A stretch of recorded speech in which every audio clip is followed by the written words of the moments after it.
Fala, meus amigos, muito tempo que eu não gravo aqui pro canal, deve ter uns 3 ou 4 meses já. Hoje eu senti vontade de gravar sobre um tema específico, também do livro Antifrágil, assim como vários outros temas do mesmo livro que eu já falei aqui para vocês.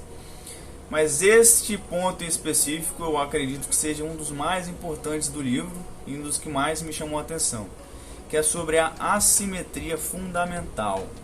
A assimetria fundamental, basicamente, o que é? É você se expor a situações onde você tem pouco a perder e muito a ganhar. Por isso que é uma assimetria. Você botando na balança, um lado está pesando muito mais do que o outro. Nassim Taleb, ele fala bastante sobre isso, inclusive ele vincula bastante esse conceito de assimetria com a antifragilidade, que eu também já falei para vocês em vários outros vídeos. Então primeiro eu vou dar um exemplo aqui que ele cita no livro e depois vou aplicar isso mais para os dias de hoje. Tem 1 milhão de aplicações, infinitas aplicações, mas eu vou citar algumas para contextualizar para vocês. Então, o exemplo da antiguidade que o Nassim Taleb cita é sobre o caso do Tales de Mileto, né? Obviamente, o nome dele era Tales, era da cidade de Mileto. Não sei se vocês lembram da época da escola, provavelmente vocês todos estudaram esse filósofo, que ele era bem conhecido. E o caso é o seguinte: Tales, ele era muito zoado pelos comerciantes da época, porque os comerciantes falavam o seguinte: os que podem fazem, os que não podem filosofam. Então eles desprezavam alguns filósofos e aí o Tales ficou meio puto com a situação e resolveu fazer, né, digamos assim. O que Tales fez? Ele alugou todas as prensas de azeite da cidade de Mileto. E ele alugou por meio de um contrato essas prensas que eram muito baratas. E o que aconteceu posteriormente? Passaram-se algumas semanas, houve uma safra muito grande de azeitonas e com isso a demanda por prensas de azeite cresceu muito. E o Tales, como ele tinha o direito de utilização de todas as prensas da cidade, ele pôde cobrar o valor que quisesse pela utilização dessas prensas, e com isso ele ganhou muito dinheiro. Então no livro Antifrágil, o Nassim Taleb ele cita esse exemplo como um exemplo perfeito de assimetria positiva, onde a pessoa tem muito mais a ganhar do que a perder. As prensas, como eu falei, elas eram extremamente baratas.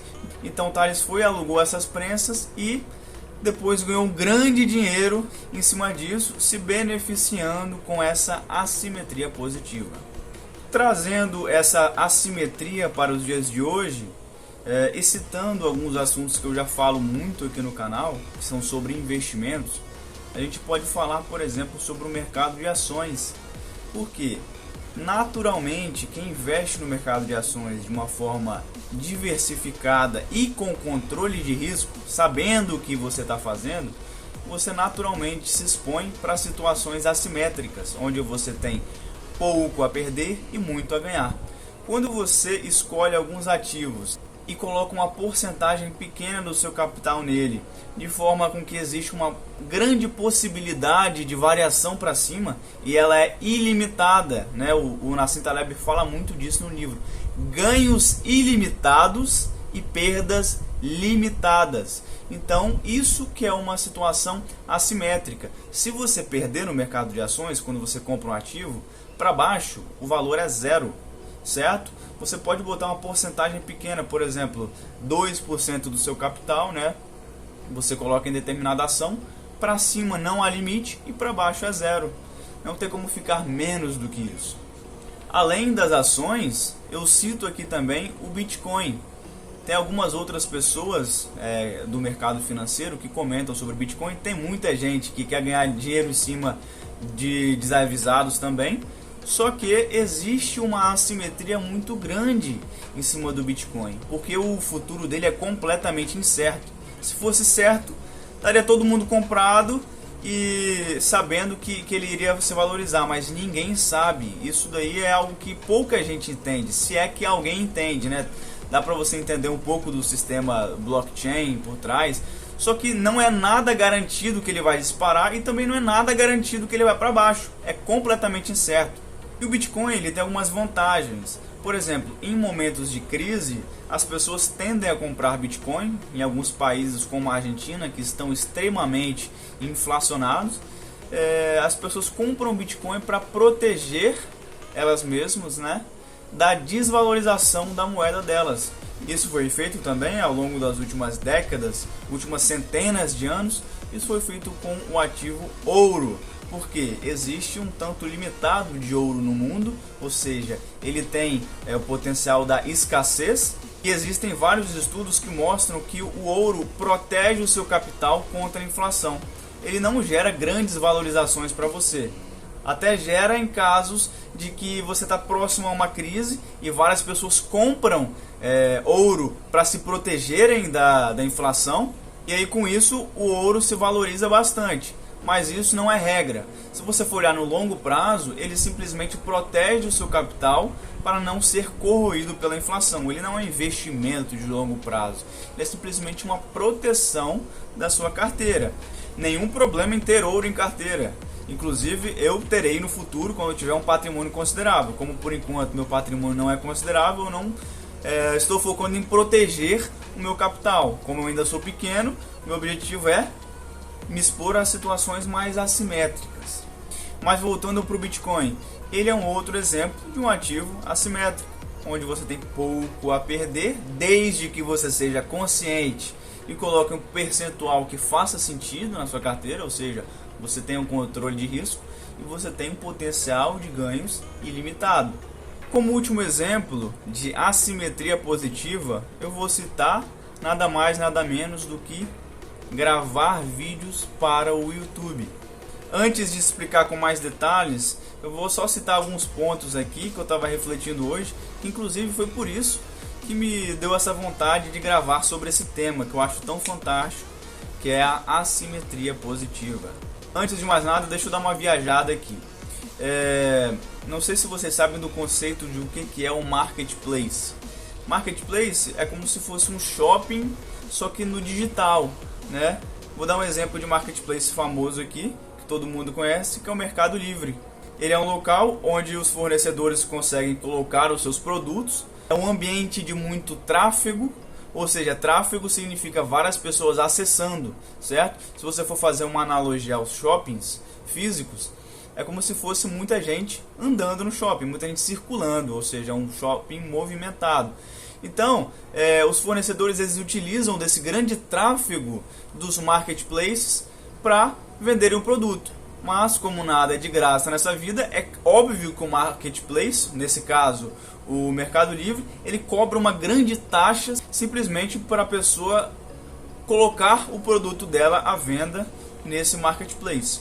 E por que eu estou falando isso? Eu dei um exemplo para vocês de um marketplace pago.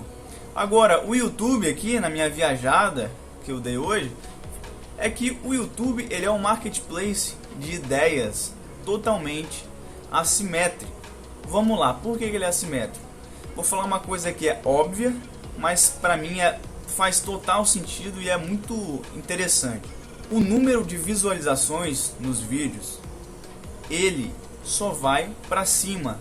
Não existe a possibilidade de você ter visualizações negativas, ou você entrar num vídeo seu, tá lá com 1000 visualizações, no dia seguinte você vai ver tá com 800. Isso não existe.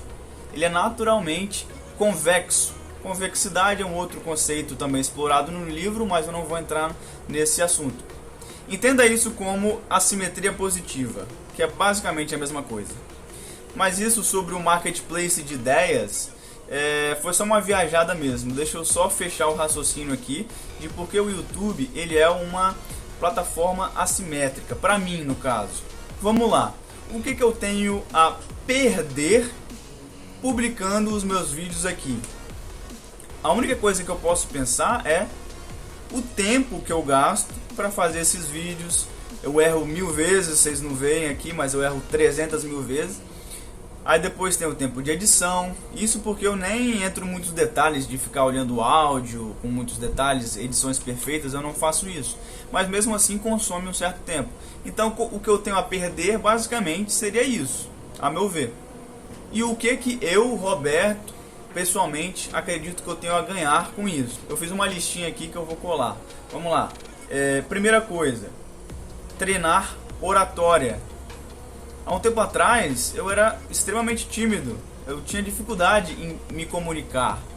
E aqui, falando no YouTube, é uma forma de eu treinar a minha comunicação. Isso daí já é um primeiro ponto que eu acho importante. Segundo ponto é ganhar cara de pau de ficar falando com uma câmera, porque isso poucas pessoas têm coragem de fazer. E é extremamente desconfortável, né? Principalmente no começo. Você sai completamente da sua zona de conforto. Não pense que eu cheguei aqui e simplesmente estou falando completamente à vontade com vocês desde o primeiro dia. Isso é um processo, né? Cada vez a gente fica mais à vontade, mas não é do dia para a noite que se consegue falar normalmente com uma câmera. Agora, talvez o que eu acho a peça fundamental aqui, a mais importante de todas, é o potencial de eu conseguir fixar o conteúdo que eu aprendo, certo? Muitas vezes eu leio um livro e consigo fixar pouca parte dele. Só que à medida que eu reflito sobre esse livro, começo a falar comigo mesmo em voz alta e depois registro aqui na forma de vídeo, eu consigo absorver muito mais daquilo que eu li. E tem algumas ideias que eu acho tão interessantes que eu acho interessante passar para vocês e com isso eu consigo absorver para mim.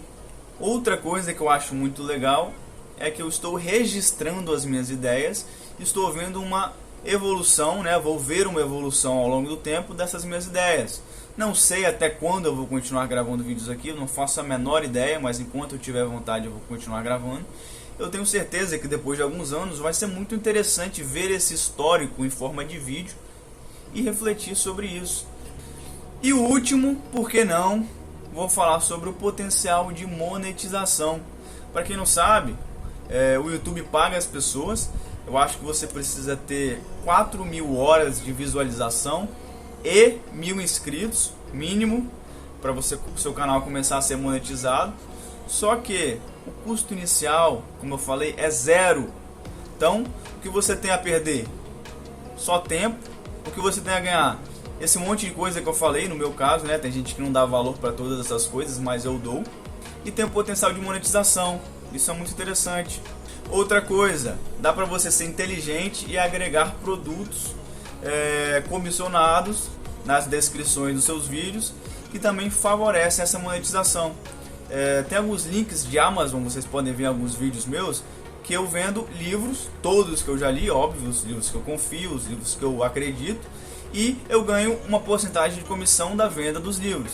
É óbvio que para quem compra, paga o mesmo valor. Então isso é mais uma forma de se beneficiar de uma assimetria, onde eu tenho pouco a perder e teoricamente muito a ganhar. Só para vocês terem uma ideia, nesse canal que não tem praticamente nenhuma visualização, né, muito pouca, e poucos inscritos, eu ganhei um valorzinho, mesmo que pequeno, da Amazon, acho que 30 e poucos reais, 35, já dá para comprar um lanche, por exemplo, ou até 2, dependendo do tanto que você come, simplesmente pela venda de livros, né?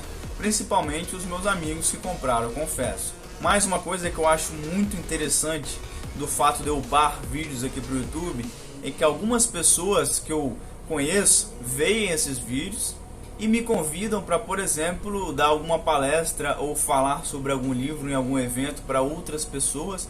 Então acabo que eu faço novas amizades dessa forma. Tanto amizades conhecendo pessoas ao vivo, né? Quanto amizades, por exemplo, conhecendo pessoas aqui nos comentários que vêm falar comigo. Então, resumo da ópera. Existem diversas formas, se você parar e olhar por aí, de se expor a situações de assimetria positiva. Lembrando, onde você tem pouco a perder e muito a ganhar. Então eu convido vocês a refletirem sobre isso. No dia a dia de vocês, será que eu estou exposto a alguma situação que eu tenho pouco a perder e muito a ganhar? Começar a encontrar essas situações, porque como Nassim Taleb fala no livro Antifrágil, esse é o segredo para você conseguir prosperar na vida. A longo prazo, se você sempre focar nessas situações, você vai prosperar, seja financeiramente, seja no âmbito pessoal, em qualquer esfera da sua vida. Então, se vocês acham que essa mensagem fez pelo menos algum sentido para vocês, eu peço que vocês curtam esse vídeo e se inscrevam no canal, caso não sejam inscritos. No mais é isso, até a próxima. Não faço ideia quando vai ser o próximo vídeo, mas eu vou gravar, não prometo quando. E é isso, meus amigos, até a próxima, falou!